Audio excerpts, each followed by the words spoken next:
Si no fuera por compasión, ¿quién crees que te habría invitado aquí? Mi madre alzó su mimosa, y me dedicó una sonrisa de desprecio. Hola a todos. Mi nombre es Rachel Monroe, tengo 35 años, vivo sola en un apartamento de 2 habitaciones en Houston, Texas, y trabajo como contadora forense para una firma privada que se especializa en finanzas enredadas, gastos ocultos, declaraciones fiscales olvidadas, cifras tan pequeñas que parecen inofensivas hasta que, en silencio, derriban una empresa entera. Mi trabajo exige precisión, lógica y muchísima paciencia, pero lo curioso es que ninguna de esas habilidades me ayudó jamás con mi propia familia. En mi familia, la lógica nunca vence a la emoción, y la justicia es un concepto extraño que solo invocan cuando son ellos los que pierden. Estamos repartidos por distintas ciudades. Algunos viven en Baton Rouge, otros en Jackson, unos pocos en Lafayette. Sin embargo, la distancia jamás ha sido obstáculo para esa telaraña invisible que los mantiene unidos y que me mantiene atrapada a mí. Es una familia en la que, si preguntas quién se encargará de algo, reina el silencio, pero si alguien dice Rachel lo hará, todos asienten sin protestar, sin siquiera pestañear. Porque desde que tengo memoria, yo he sido la estable, y en nuestra familia, estabilidad siempre ha significado cargar con la obligación, y la obligación siempre ha recaído sobre mí. Cada Navidad compro los billetes de avión de mi madre porque, según ella, ya es demasiado mayor para aprender a reservarlos en Internet. Cuando mi tía viene a Houston, soy yo quien le busca hotel porque tú vives más cerca, querida. A Jack, mi hermano mayor, le presté mi tarjeta de crédito para que pudiera reservar un viaje de aniversario con su novia, convencida por su promesa de que me devolvería el dinero en cuanto recibiera su bono.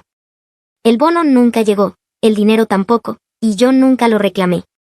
Me fui acostumbrando a ser el recurso de último recurso, la garantía económica, la patrocinadora anónima. Al principio fueron unos cientos de dólares, después unos miles, y al final capítulos enteros de mi vida. Durante años me engañé creyendo que, si daba lo suficiente durante el tiempo suficiente, acabarían viéndome de otra manera, que dejaría de ser simplemente ella, la hermana rara, soltera, viviendo sola, aparentemente exitosa, pero con un trabajo que nadie comprendía de verdad. Me aferré a esa esperanza frágil, convencida de que el afecto podía comprarse con devoción, de que el amor podía levantarse sobre la obligación. Sin embargo, cuanto más daba, más aprendía. Cuando eres la única que asume las cargas, también eres la única a quien culpan cuando todo se derrumba. Y luego estaba la cabaña en Cattle Lake, ese lugar que había sido el escenario de lo que llamábamos recuerdos familiares, donde nos reuníamos en los veranos sofocantes, asábamos en el patio, poníamos la música a todo volumen y dejábamos a los niños correr libres por el césped.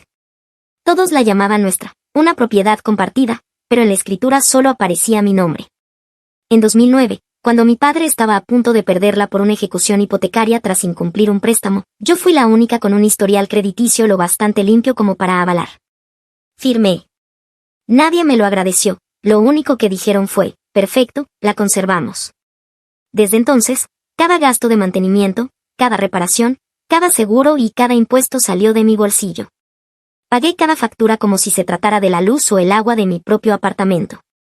Y, aún así, ellos nunca preguntaron.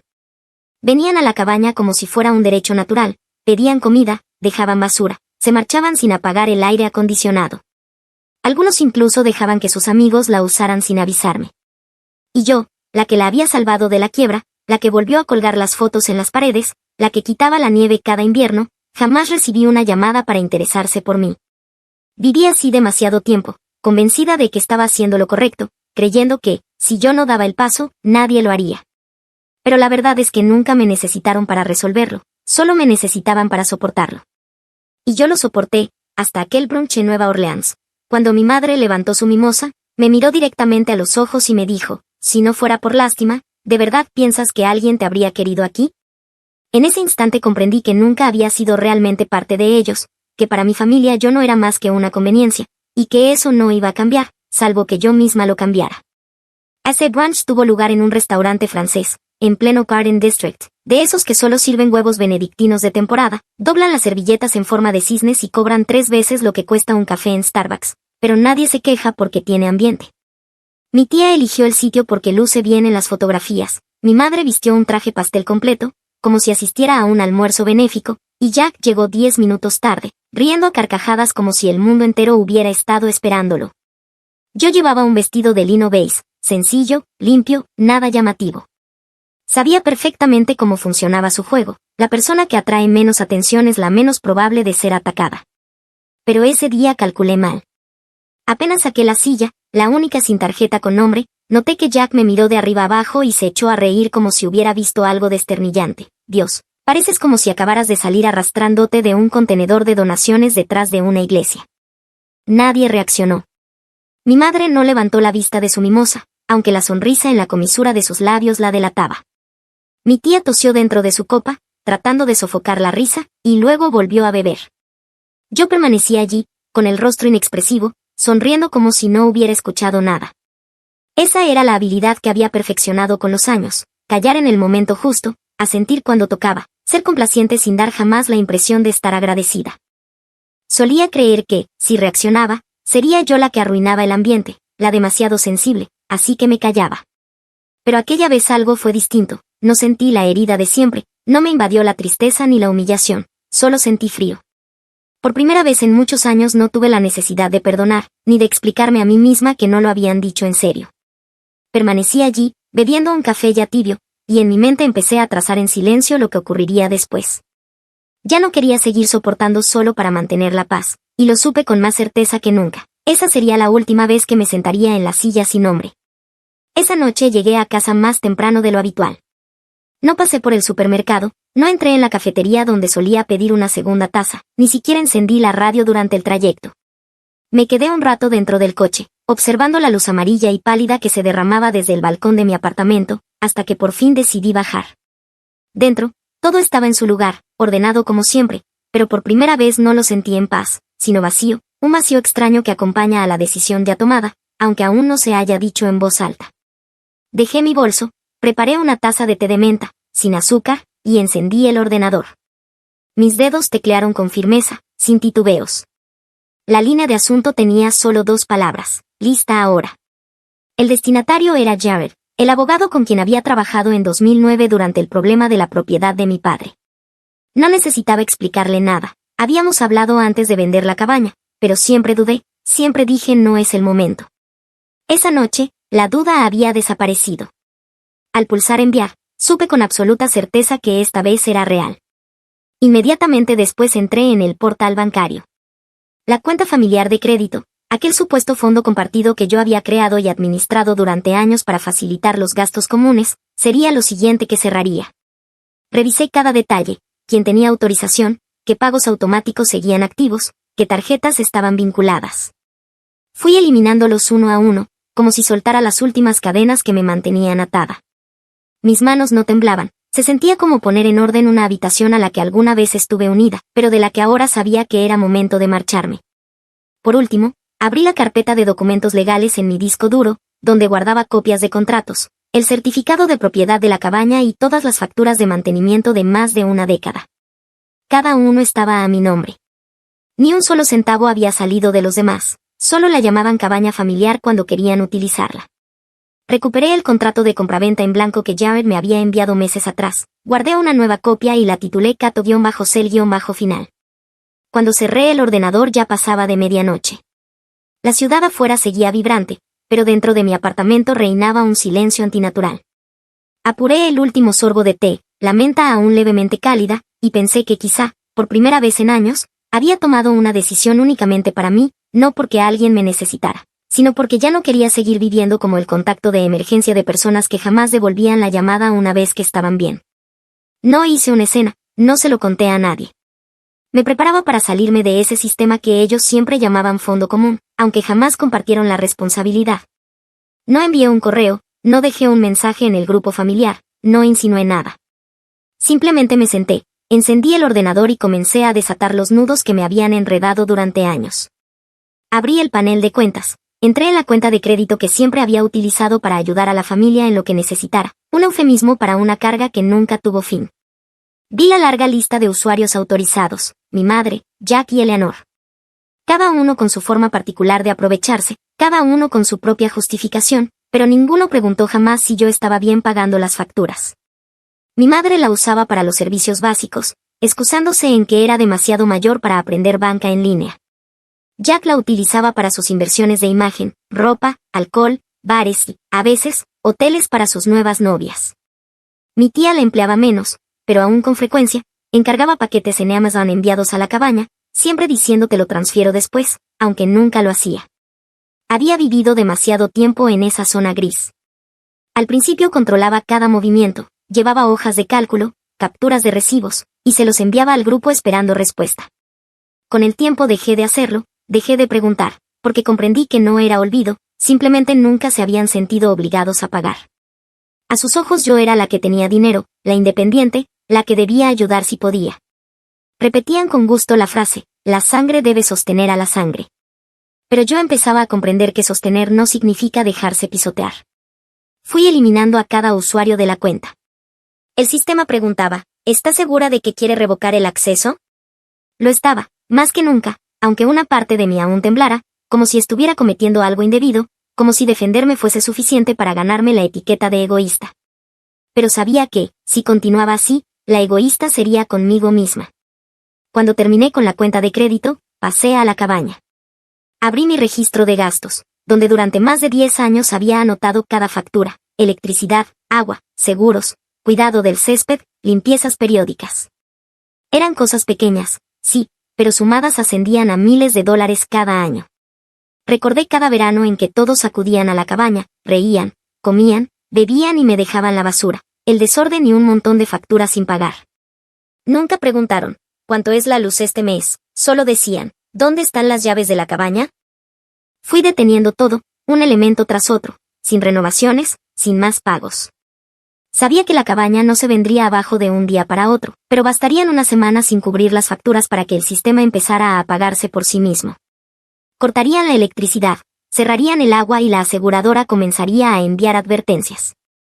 Y si alguien decidía pasar un fin de semana allí, se encontraría con una casa oscura y fría, con la hierba subiéndole hasta las rodillas. Nadie recuerda jamás a la persona que, en silencio, se ocupa de mantenerlo todo limpio, seguro y funcionando, hasta que esa persona deja de estar. No sentí triunfo, ni siquiera tristeza, fue como arrancar una venda vieja de una herida ya cerrada. No había dolor, solo un eco sordo, de esos que te hacen darte cuenta de cuánto tiempo has permitido que algo permaneciera pegado a ti cuando hacía años que debías haberlo soltado. No avisé a nadie, porque sabía que, si lo hacía, lo llamarían un malentendido, lo tomarían a broma, mandarían emojis o, peor aún, fingirían estar arrepentidos lo justo para que yo volviera a ceder. Lo habían hecho durante años, y yo siempre había caído. Pero no esta vez. Esta vez quería que fuera el silencio el testigo de mi decisión, sin advertencias, sin explicaciones, sin negociaciones. Esperé, no porque deseara que sufrieran, sino porque quería observar cuál sería la primera pieza en caer una vez que retirara mi mano de aquel sistema que ellos daban por sentado que yo siempre sostendría. ¿Sería la tarjeta de Jack en el bar? ¿La factura de la luz sin pagar? ¿Una reserva de la cabaña que no podría confirmarse? No lo sabía, ni lo necesitaba. Porque, por primera vez en muchos años, hice algo que jamás me creí capaz de hacer, solté, y no volví a extender la mano. Tardó exactamente 2 semanas. 14 días desde que desaté en silencio cada enlace, cancelé cada pago y me aparté de la red financiera en la que había estado enredada como si formara parte no escrita de ser la buena hija o la hermana confiable. No llevé la cuenta de los días, pero recuerdo perfectamente la mañana en que todo empezó a desmoronarse. El primer mensaje llegó de Jack, una línea corta y seca, sin saludo. ¿Por qué no funciona mi tarjeta? Me quedé mirando la pantalla y no respondí. 10 minutos después, otro. Estoy en Las Vegas, no me digas que la has cerrado. Luego vinieron las llamadas, 3 seguidas.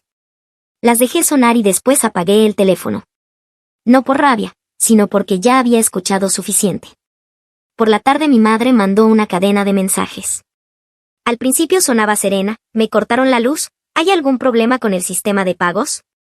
Luego, la aplicación del banco dice rechazado, no sé cómo resolverlo. Y finalmente, como siempre, puedes revisarlo por mí. Pero esta vez yo no era la que revisaba. Puse el móvil boca abajo sobre la mesa, me serví otro vaso de agua y me quedé en silencio. Al día siguiente, el chat familiar ardía de notificaciones. Mi tía envió una foto de la cabaña, el porche cubierto de maleza, el césped hasta las rodillas, la luz apagada. Rachel, ¿pasa algo? Mi padre intervino preguntando por qué el seguro había caducado y por qué la cabaña había sido marcada como de alto riesgo. Supe entonces que empezaban a sentir el vacío que yo había dejado, no porque me extrañaran, sino porque me necesitaban. Yo no respondí, No dije nada, no señalé que todo lo que se derrumbaba era simplemente la consecuencia directa de una decisión que nunca creyeron que tendría el valor de tomar. Silencié las notificaciones, dejé el teléfono a un lado y abrí la aplicación de mapas. Carol Lake estaba a unas 4 horas en coche desde Houston. Conocía la ruta de memoria, cada área de descanso, cada curva, cada carretera flanqueada de árboles que conducía hasta la cabaña. Pero esta vez el viaje tenía otro propósito. No iba a revisar nada, ni a arreglar desperfectos, ni a preparar una escapada para otros. Esta vez iba a despedirme.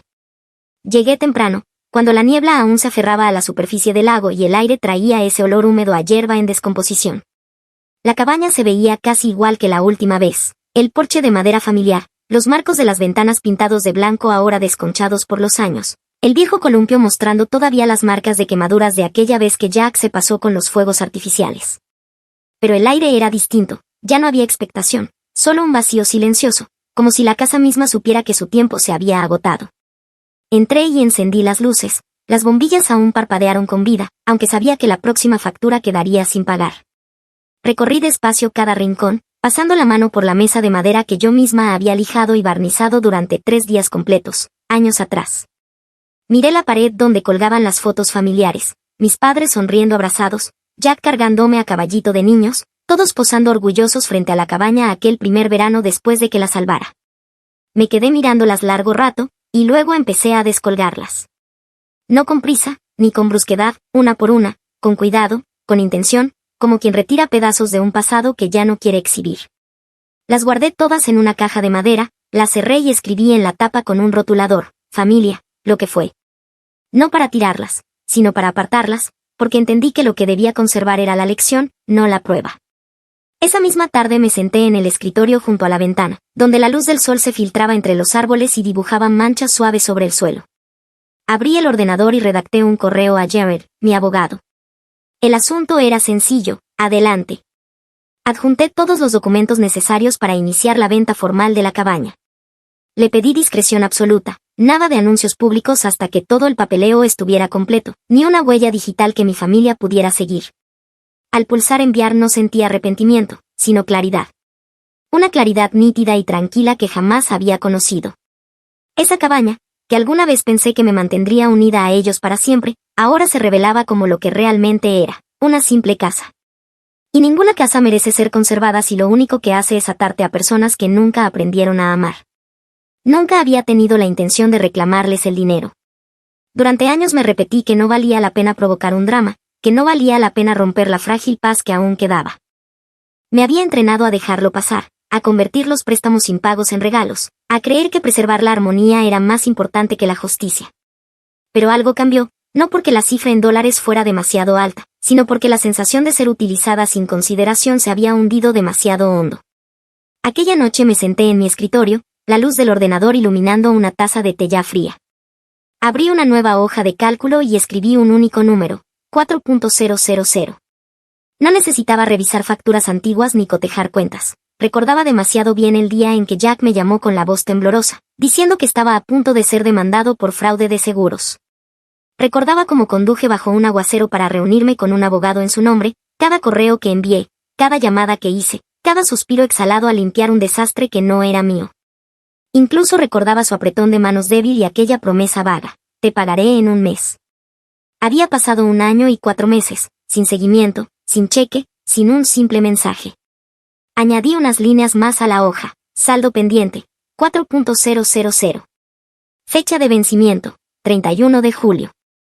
Sin prórrogas, sin discusión, sin negociación. Adjunté el archivo a un correo electrónico cuyo asunto decía, último recordatorio. Se lo envié a Jack, y luego lo reenvié a mi madre y a mi tía Eleanor. No porque ellas fueran directamente responsables, sino porque sabía que hablarían. Quería que todos lo vieran con claridad, esta vez no habría eufemismos, ni suavidad, ni frases educadas como un pequeño recordatorio. No había nada de suave en ello. Yo había cargado con el peso de esta familia demasiado tiempo. Las reacciones llegaron rápido. El primer mensaje fue de mi madre, sin preguntas, sin mención al dinero, solo un emoji llorando seguido de la frase, no pensé que fueras ese tipo de persona. No respondí. Miré ese mensaje como si viniera de una desconocida. Había sido su hija, sí, pero solo cuando era dócil, callada y entregaba mi cartera sin decir una palabra. El día que dije basta, dejé de serlo. Eso fue todo lo que necesité para entender lo condicional que era su amor. Jack llamó enseguida, 5 veces seguidas. No contesté. El último mensaje llegó largo, desordenado y tan previsible que casi podía recitarlo antes de leerlo. Siempre eres así, tan sensible, ¿por qué no podemos sentarnos a hablar como familia? ¿Por qué hacerlo un drama? Siempre lo mismo. Cuando cometemos un error, eres demasiado sensible. Cuando te quedas callada, eres rencorosa. Cuando hablas, eres fría. Y cuando pones límites, eres tú quien destroza la familia. Dejé el teléfono boca abajo sobre la mesa. No hubo respuesta, ni explicaciones, ni repetir en bucle el mismo patrón en el que había vivido toda mi vida. El miércoles por la mañana recibí una notificación del banco. Se habían depositado 4.000 en mi cuenta. El remitente era mi padre, no Jack. En la línea de notas no había disculpa ni comentario, solo un espacio vacío. Minutos después recibí un mensaje de Jack, 2 palabras, ya estamos. Lo miré y no sentí nada. Ni alivio, ni satisfacción, ni rabia, ni alegría, solo vacío. Quizás porque, en el fondo, había guardado una pequeña esperanza de recibir algo más que una transacción, un reconocimiento, un gesto de respeto. Pero no podían darme eso, porque a sus ojos nunca fui alguien con sentimientos, solo una máquina que resolvía problemas, una cartera andante, un plan de respaldo, un ella cuando convenía, y una cosa cuando no. Al menos esta vez había hecho algo que nunca tuve el valor de hacer. Dije no, puse un plazo, los obligué a devolver lo que habían asumido que podían tomar sin permiso. No porque necesitara el dinero, sino porque necesitaba saber que nadie más tenía derecho a asignar mi valor. Y cuando eres lo bastante firme, a veces tu silencio se convierte en la voz más fuerte de la habitación. No redacté ese correo de una sola vez, me tomó 3 días escribirlo, borrarlo, reescribirlo. No porque no estuviera lista, sino porque quería que cada palabra fuera hermética, sin resquicios, sin espacio para un oye, solo quería saber cómo estás disfrazado de interés, pero en realidad tanteando el terreno. Empecé enumerando cada cuenta que alguna vez había puesto a mi nombre por ellos. No las listas mentales que solía recitar, ni los post-its desperdigados en la nevera, sino un desglose frío y detallado, electricidad de la cabaña, a mi nombre, contrato de internet, a mi nombre, seguro de la propiedad, a mi nombre desde 2015, después de que a papá le cortaran el crédito. Recordaba cada llamada a medianoche pidiéndome contraseñas. Cada vez que Jack decía, estoy ocupado, ¿puedes encargarte tú rápido? Te lo devuelvo mañana. Y como ese mañana nunca llegaba. Escribí claramente en el correo, todas las cuentas mencionadas arriba han sido canceladas. Desde este momento no existe ningún vínculo financiero entre mí y ningún miembro de la familia.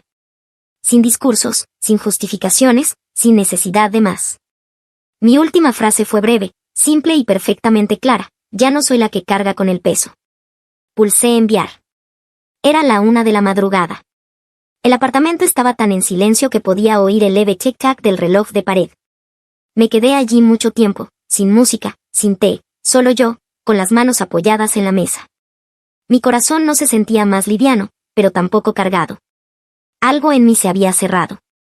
No una puerta, sino un capítulo. No esperaba una respuesta, y tenía razón, ese día no llegó ninguna. No hubo mensajes en el chat familiar, ni emojis, ni siquiera un tibio ¿por qué harías esto? Solo silencio. Ese tipo de silencio que solo llega cuando alguien sabe que, si habla ahora, tendrá que enfrentar una verdad que ha estado fingiendo no ver durante años, que me necesitaban y que yo ya no estaba allí. 2 días después, alguien llamó a la puerta.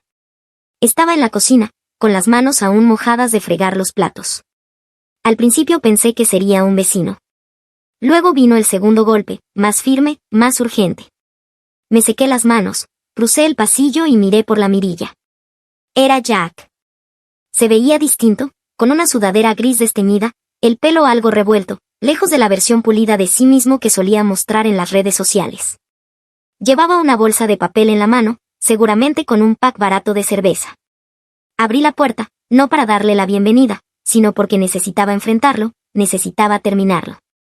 No vengo a pelear, dijo en cuanto abrí apenas un resquicio. Su voz era más baja de lo habitual, sin su típica arrogancia. Sé que estás molesta, pero somos hermanos, ¿no? ¿No podemos simplemente hablar? No hacía falta cortar todo de esa forma. Me quedé allí, sin invitarlo a entrar. La puerta se mantuvo entreabierta, lo justo para que pasara la brisa, conmigo bloqueando el umbral. Los hermanos no se tratan como cajeros automáticos, le respondí, con una calma tan serena que apenas reconocí como mía. Dices que deberíamos hablar, pero en los últimos 10 años cada conversación terminaba en lo mismo. ¿Puedes ayudarme con esto? Así que dime, ¿de qué queda hablar? Me miró un momento, parpadeando rápido, como buscando a la versión antigua de mí que recordaba, la que era fácil de persuadir, de ablandar, de silenciar. Pero ya no estaba allí. Lo miré directo a los ojos. No estoy enfadada, ni sentimental. Solo estoy plenamente consciente del espacio que ahora existe entre dos personas que solían llamarse familia. Si necesitas algo, encuéntralo tú. Lo dije como tantas veces había dicho sí, pero esta vez como un cierre. Y empujé la puerta suavemente. Y no vuelvas, a menos que lo que traigas no sea otra promesa. La puerta se cerró. No hubo golpes desesperados, ni gritos de disculpa, solo el roce blando de sus zapatos alejándose, y luego silencio. Me quedé apoyada contra la puerta largo rato, sin lágrimas, sin temblores, sin una sensación de victoria, solo una verdad simple que me había tomado 35 años aprender. No responder también es una respuesta, y a veces es la única que importa. Siempre pensé que lo más doloroso de una relación familiar era ser olvidada, pero luego entendí que no. El verdadero dolor es ser vista con total claridad, ser usada abiertamente y aún así ser tratada como si fueras invisible. Y, a veces, la verdad llega de la persona más inesperada. Para mí vino de una mujer de la que jamás pensé que estaría de mi lado. Era un sábado por la mañana. Revisaba la versión final del contrato de venta de la cabaña, leyendo línea por línea una última vez antes de enviarlo al despacho del abogado. El cielo estaba despejado, la brisa suave, el apartamento silencioso, como si el mundo mismo me concediera espacio para cerrar un capítulo en paz. Entonces sonó el timbre. Me acerqué, miré por la mirilla y me quedé helada un segundo. Era Amanda, la novia de Jack. Abrí la puerta sin decir nada. Ella entró con las dos manos aferradas a su bolso, el maquillaje discreto pero los ojos rojos e hinchados. Se sentó, mirando alrededor como si necesitara unos segundos más para convencerse de que aquello estaba realmente ocurriendo. Y entonces empezó a hablar. Encontré los papeles de la cabaña, dijo. Estaban en el escritorio de Jack. Todo estaba a tu nombre. Lo leí todo, los registros bancarios, el seguro, los impuestos. Todo. Has sido tú desde 2009. No reaccioné. No me estremecí ni suspiré. Me limité a escuchar, como si alguien hubiera pulsado play en una grabación que llevaba años sonando solo en mi cabeza. La verdad, por fin dicha en voz alta. Jack me dijo que era una propiedad familiar, continuó Amanda, bajando la voz. Que él era el dueño en la escritura. Que él se encargaba de todo, que pagaba todo. Y yo le creí. Estaba orgullosa. Cada vez que íbamos allí sentía que formaba parte de algo que él había construido. Subía fotos, se las enseñaba a mis amigos. Mi novio es el tipo de hombre que se ocupa de las cosas. Y luego descubrí que era todo mentira.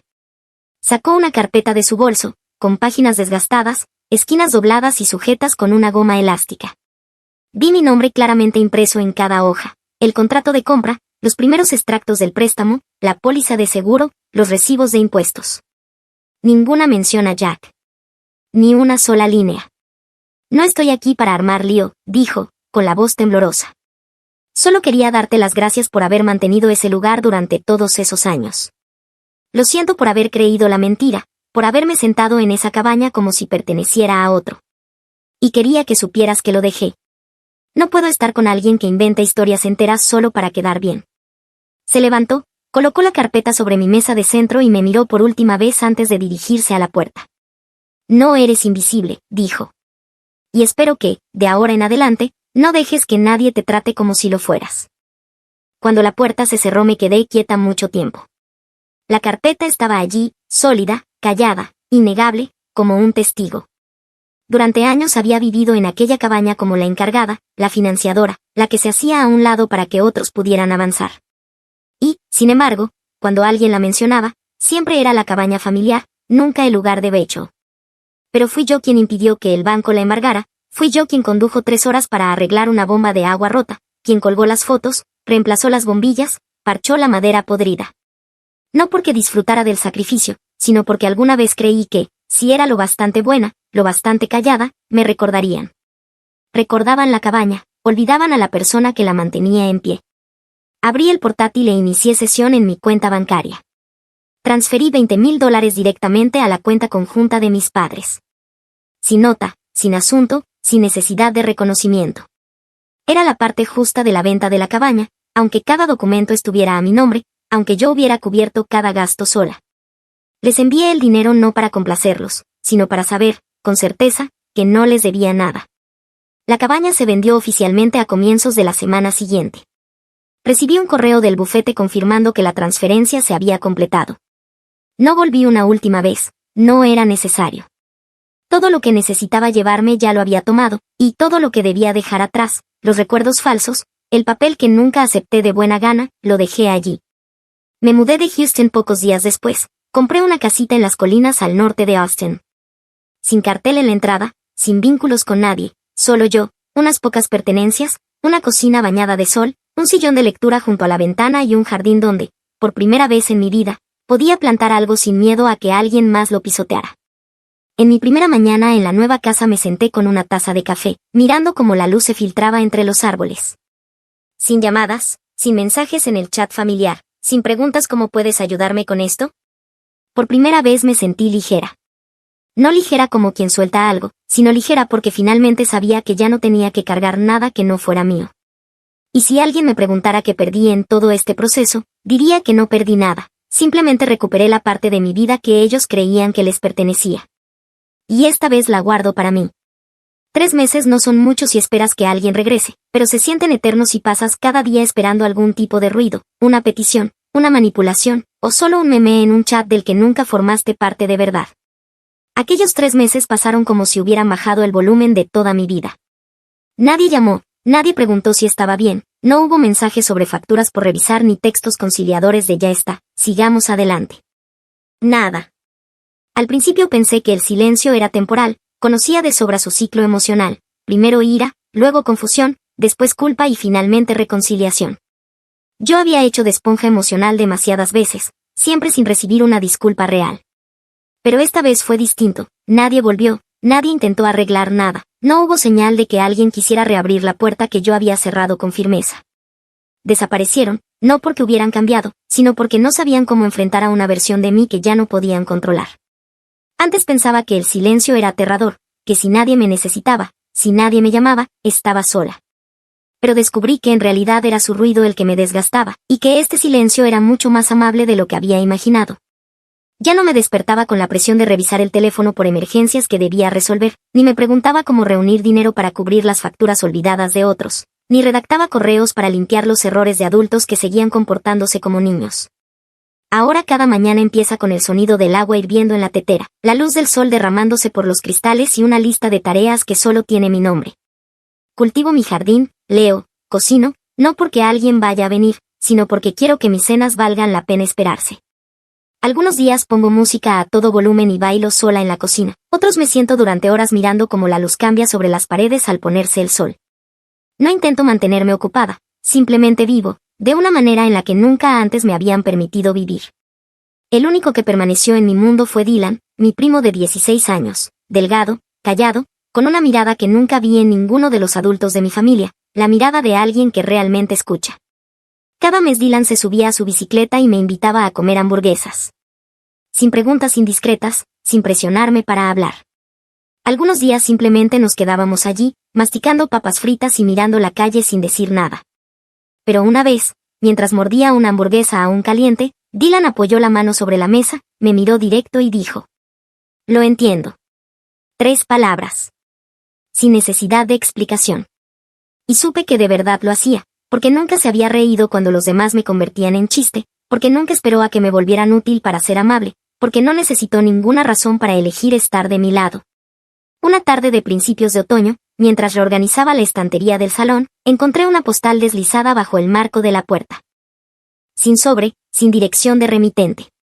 En el frente, una fotografía de un lago al atardecer, el sol tiñendo el agua inmóvil de púrpura y naranja, inquietantemente parecido al lago cercano a la vieja cabaña. Detrás, solo una frase escrita a mano, con cuidado, aunque de caligrafía desconocida, deberíamos haberlo hecho mejor. Tú merecías más. Ningún nombre, ninguna firma, ninguna pista de quien lo había enviado. Podría haber sido mi madre o Jack, o algún miembro de la familia que permaneció callado demasiado tiempo, mirando cómo me hundía sin decir jamás una palabra. O quizás fue un desconocido, alguien que vio una versión de mí en una historia, en una publicación, y decidió enviarme la disculpa que nadie más tuvo el valor de dar. Sostuve aquella postal largo rato. No con lágrimas, ni con emoción desbordada, pero algo se suavizó en mí. No porque perdonara, sino porque comprendí lo lejos que había llegado, ya no necesitaba una disculpa para seguir adelante. No la tiré, tampoco la puse en la mesa como un trofeo. Simplemente la guardé en un cajón pequeño, junto a viejas notas y recuerdos que ya no usaba. No para aferrarme al pasado, sino para recordarme que algunas puertas deben cerrarse. No con llave, no con barricadas, solo lo bastante firmes para no ser arrastrada de nuevo a través de ellas. La libertad no llega con gritos ni con vueltas de victoria. Llega cuando aprendes a estar sola sin sentirte incompleta. Cuando dejas de dar solo para demostrar que importas a otros. Cuando te eliges sin culpa. Y cuando descubres que el silencio que antes temías es el único lugar donde tu voz se escucha por completo.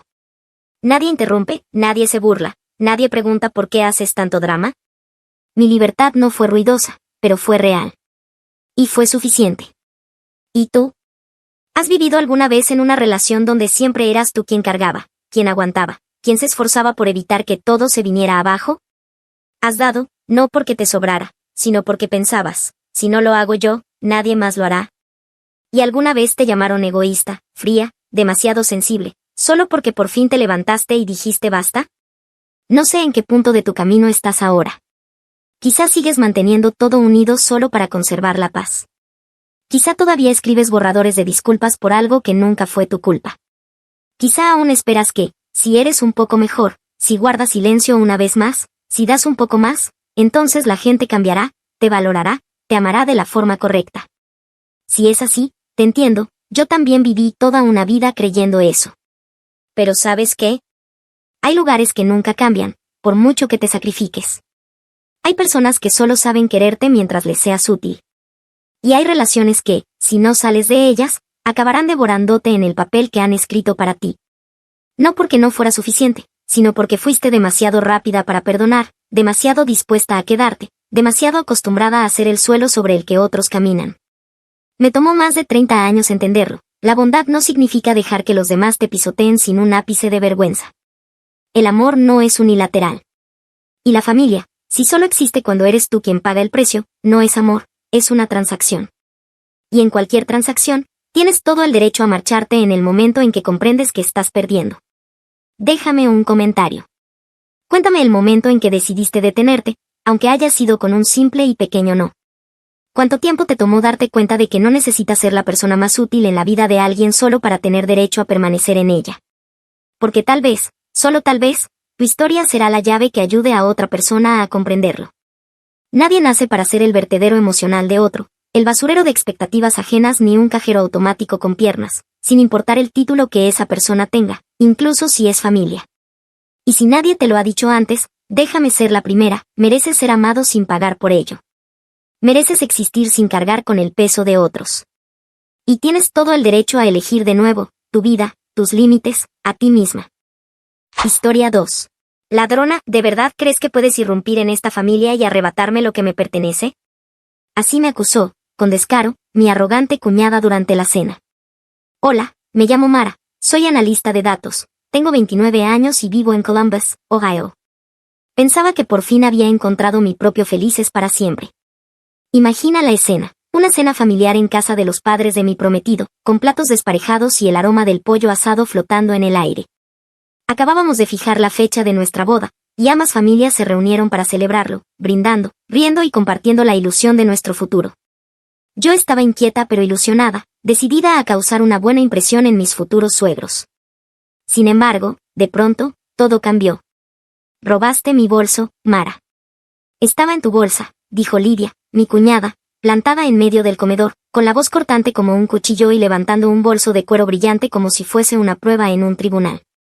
Todas las miradas se giraron hacia mí, las de mi madre, las de mi hermana Jane, las de los padres de Asher, incluso las de los primos a los que acababa de conocer. Sentí un vacío en el estómago, el silencio se apoderó de la sala, roto solo por el zumbido constante del aire acondicionado. Las mejillas me ardían bajo el escrutinio de todos, que esperaban una explicación. No lo hice, Lydia, de verdad que no lo hice, alcancé a decir, pero ella me interrumpió, señalándome con sus uñas perfectas como si fueran dagas. No mientas, lo vi en tu bolsa, ladrona. ¿Crees que puedes entrar en esta familia y llevarte lo que es mío? Sus palabras me golpearon como una bofetada y me quedé inmóvil, con la mente enredada. El bolso que agitaba era efectivamente suyo, lo había visto muchas veces colgado de su hombro en almuerzos que jamás pagaba. Pero juro por todo lo que amo que nunca lo toqué. Ni siquiera llevé bolso esa noche. Estaba demasiado conmocionada para hablar, con el corazón martilleando en mi pecho y el peso de cada mirada clavándose en mí. Permíteme retroceder un poco. No soy una persona que se busque dramas como este. Crecí con mi madre y mi hermana mayor Jane en un pequeño apartamento en la zona este de Columbus.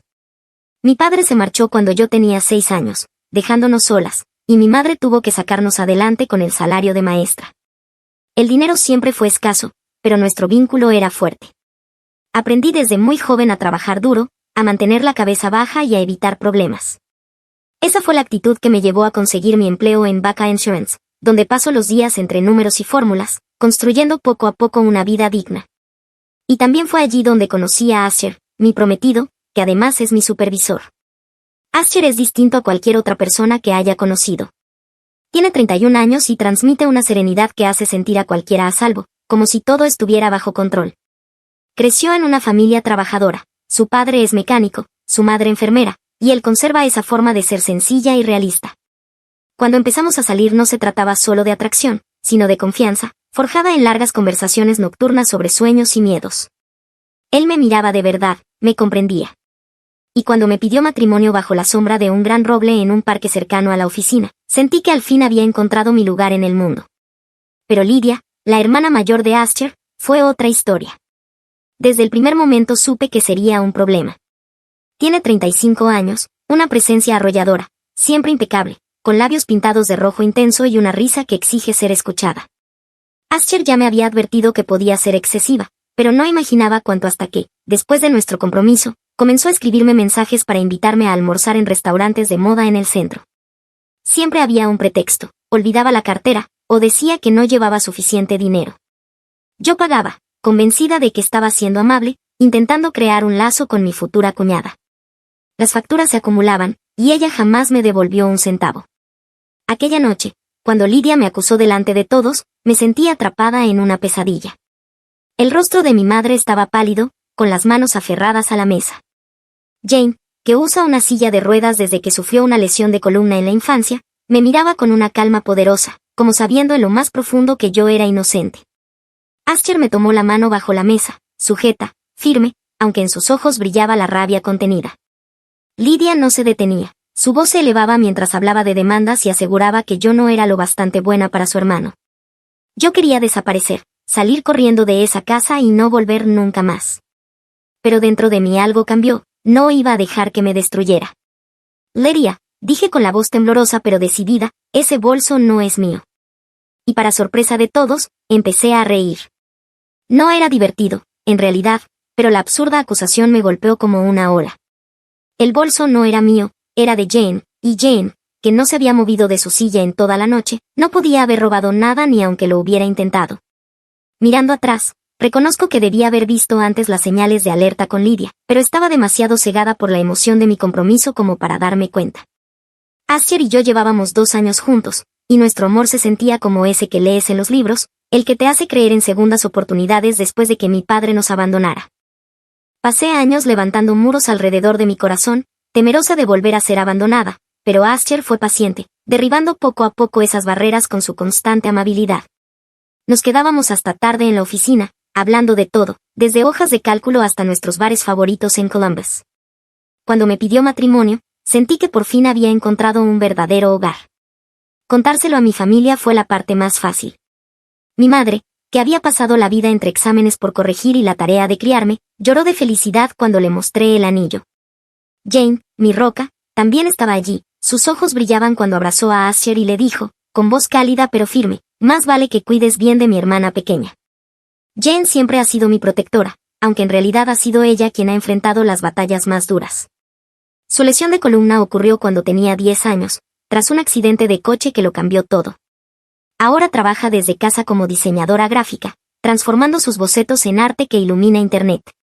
Su fortaleza me inspira cada día, y contar con su bendición significaba el mundo para mí. Contárselo a la familia de Ascher fue una historia distinta. Ya había conocido a sus padres antes, una pareja encantadora que me recibió con los brazos abiertos en su modesta casa estilo rancho en un barrio de Columbus. Su padre, un mecánico con las manos marcadas de grasa, mostraba un orgullo silencioso cuando hablaba del ascenso de Ascher en la aseguradora. Su madre, enfermera, me atendía como si ya fuera parte de la familia, ofreciéndome otra porción de su famoso pastel de durazno. Pero Lidia no estaba aquella primera vez, y Ascher pareció aliviado. Es complicada, me dijo con la mandíbula tensa. Tiene una personalidad fuerte y a veces siente celos de lo que he logrado. Solo ten cuidado, ¿vale? En aquel momento no lo entendí. Pensé que no podía ser tan grave, al fin y al cabo iba a ser mi cuñada, y yo quería que nos lleváramos bien. Crecer sin un padre me enseñó que la familia se construye, y yo estaba decidida a formar parte de la de Ascher. Por eso, cuando Lidia apareció finalmente una tarde, entrando por la puerta con un sonoro "ya estoy en casa", puse mi mejor sonrisa. Era llamativa, alta, con rizos perfectos y una chaqueta de diseñador que gritaba dinero que, a todas luces, no tenía. Así que tú eres Mara, dijo, mirándome de arriba abajo como si fuera una candidata en una entrevista. ¿Dónde conociste a Ascher? ¿En qué trabajas? Pareces ganar bien. Sus preguntas me descolocaron, y Ascher intervino con un tono cortante. Lidia, cálmate, es la primera vez que la ves. Ella, sin embargo, sonrió con desdén, lo ignoró y me pidió mi número. Vamos a ser cuñadas, ¿no? Deberíamos salir juntas. Dudé, pero se lo di, no quería empezar con mal pie. Mirando atrás, ese fue mi primer error. Pronto Lidia comenzó a escribirme sin parar, sugiriendo almuerzos en bistros elegantes cerca de nuestras oficinas. Yo conducía hasta allí con la ilusión de estrechar lazos, solo para escucharla decir, vaya, olvidé la cartera, ¿puedes invitarme? Te pago la próxima.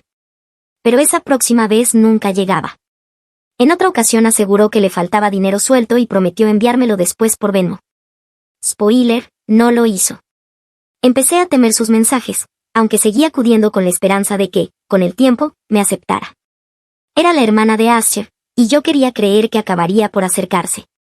Con el paso de las semanas, las invitaciones de Lidia se convirtieron en un patrón imposible de ignorar.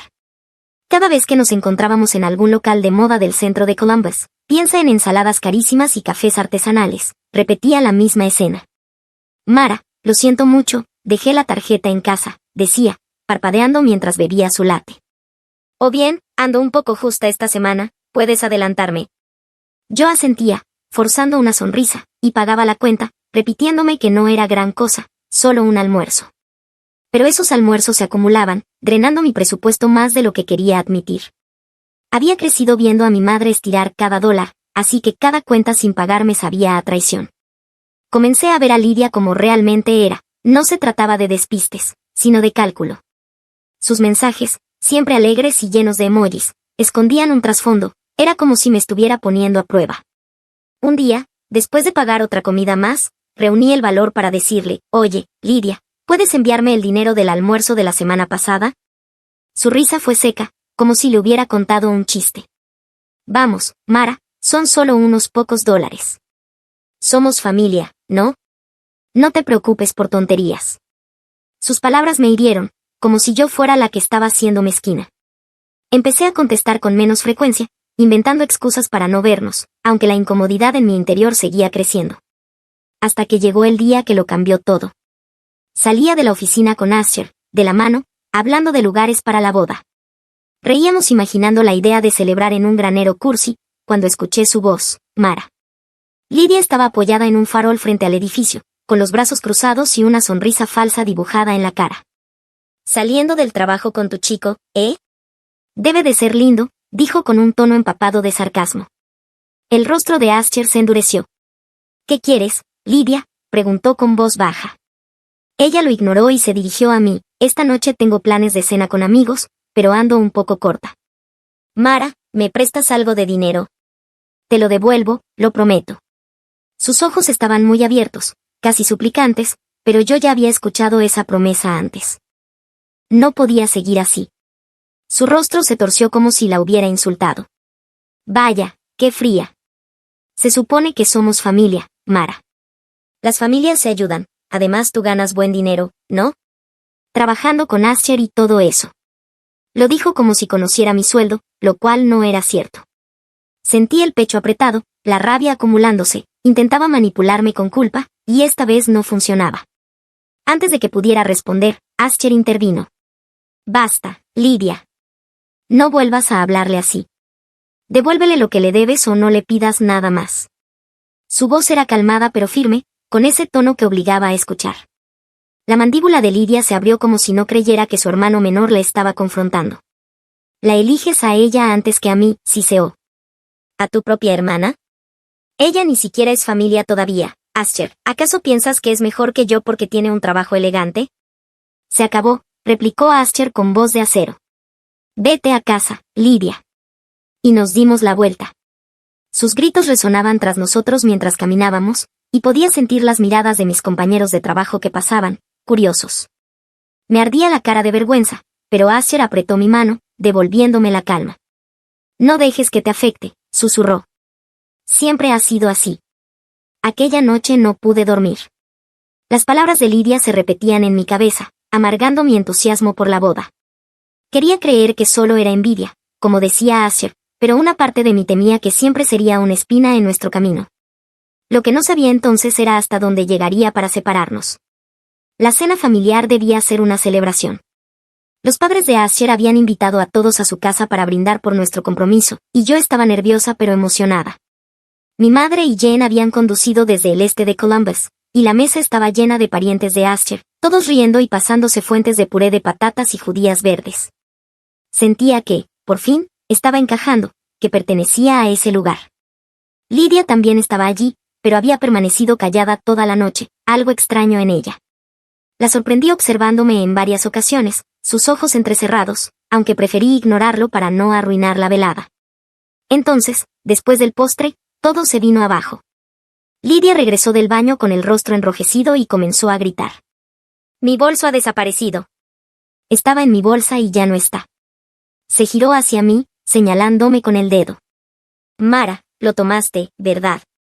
Lo encontré en tu bolsa. Se agachó, cogió un bolso que estaba junto a mi silla y sacó el suyo, levantándolo como si fuera un trofeo. Un murmullo recorrió la mesa. Los ojos de mi madre se agrandaron, y el padre de Asher dejó su taza de café, atónito. Lidia, yo no he cogido nada, balbuceé, con la voz quebrada, el corazón desbocado y la sensación de que las paredes se cerraban sobre mí. Ni siquiera había traído un bolso, el mío estaba en el coche. Pero Lidia no se detuvo. No te hagas la inocente, Mara. Desde que nos conocimos has estado mirando mis cosas. Te crees perfecta, pero eres una ladrona. Voy a llamar a la policía. Temblaba de ira, y las lágrimas me nublaban los ojos. Miré a Asher, que apretaba la mesa con los nudillos blancos. Quería gritar, huir, pero me quedé paralizada. Entonces reí. Fue un sonido seco, incrédulo, que salió sin querer. No tenía gracia, pero la absurdidad de la situación me golpeó. El plan de Lidia era tan evidente, tan desesperado, que no pude contenerme. Todos me miraron confundidos, y hasta ella se detuvo, con el rostro encendido. ¿Qué te hace tanta gracia?, espetó. Antes de que respondiera, la voz serena de Jane cortó la tensión. Ese bolso no es de Mara, Lidia. Es mío. La habitación quedó en silencio. Jane, sentada en su silla de ruedas, no se había movido en toda la noche. Había estado charlando con la madre de Asher, con las manos reposando tranquilamente en el regazo.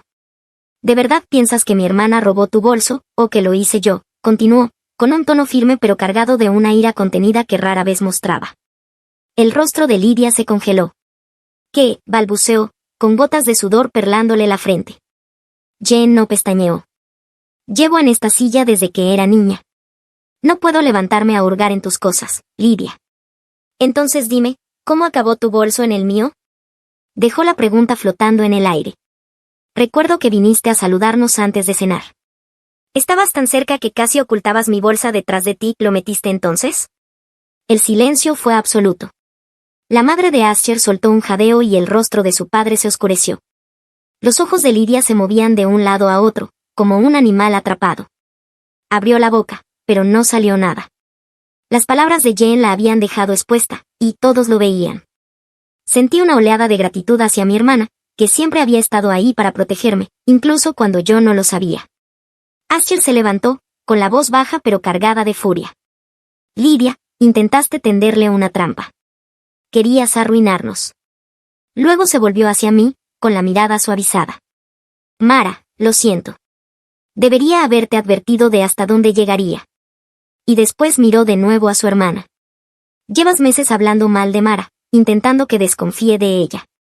No dije nada porque no quería preocuparla, pero ya basta. Me quedé atónita. Lydia llevaba tiempo difamándome. La miré, pero ella evitó mis ojos. La verdad estaba saliendo a la luz y no había manera de detenerla. El ambiente en el comedor se volvió espeso, cargado de tensión. Tras las palabras de Jane, que habían dejado al descubierto la farsa, los padres de Asher fueron los primeros en romper el silencio. Lydia, como pudiste, dijo su madre, con la voz temblorosa por la decepción. Acusar a Mara de ladrona, esto es vergonzoso. Su padre, normalmente tan callado, negó con la cabeza. ¿Te criamos mejor que esto? ¿Dónde nos equivocamos? Sus palabras golpearon fuerte, y vi a Lydia encogerse, su fachada desmoronándose. Pero aún no había terminado. Se levantó, arrastrando la silla contra el suelo, y me fulminó con la mirada. Todos me están pintando como la villana. Yo me opuse a esta boda desde el principio, Mara. Quería que tropezaras, mostrarle a todos quién eres en realidad. Pero lo arruinaste todo. Su voz se quebró y, por un instante, percibí el dolor tras su rabia, años sintiéndose inferior a su hermano, persiguiendo una vida que no podía costear. Pero su sufrimiento no justificaba lo que había hecho. Asher ya no se contuvo. Has ido demasiado lejos, Lydia, dijo, con la voz temblando de ira. Has estado mintiendo sobre Mara, diciéndome que no era suficiente, que me estaba utilizando. Y todo este tiempo has sido tú quien se aprovechaba de ella, haciéndola pagar tus almuerzos, pidiéndole préstamos que nunca devolviste.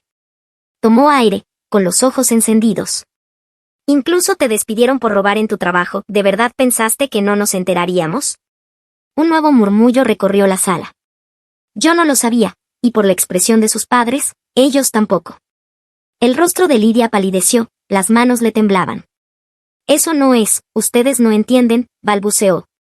Pero Asher no se detuvo. Has sido irresponsable toda tu vida, el divorcio, las deudas, las facturas de los clubes nocturnos, siempre huyendo de todo. Pero intentar incriminar a Mara, eso es tocar fondo. Se volvió hacia mí, con la voz suavizada. Mara, debí haberte contado lo que decía de ti. No quería preocuparte, pero te juro que nunca le creí. Sé quién eres. Las lágrimas me ardían en los ojos, pero no eran de tristeza. La confianza de Asher, la defensa de Jane, el amor que llenaba la habitación, me envolvieron como un escudo. Miré a Lydia, que se encogía bajo las miradas de todos. Lydia, dije con voz firme, quería que fuéramos familia. Pero no puedes seguir hiriendo a la gente y esperar que se queden. Yo elijo a Asher, y me elijo a mí misma. Abrió la boca, luego la cerró, con el rostro enrojecido de vergüenza. Sin decir nada más, tomó su bolso y salió de la casa, cerrando la puerta de un portazo. El silencio que quedó se sintió como libertad. Unos días después, los padres de Asher me llamaron, disculpándose de nuevo. Habían obligado a Lydia a devolverme todo el dinero de aquellos almuerzos, presionándola hasta que transfirió cada centavo. Más tarde recibimos una llamada de su exmarido, revelando el resto de su historia.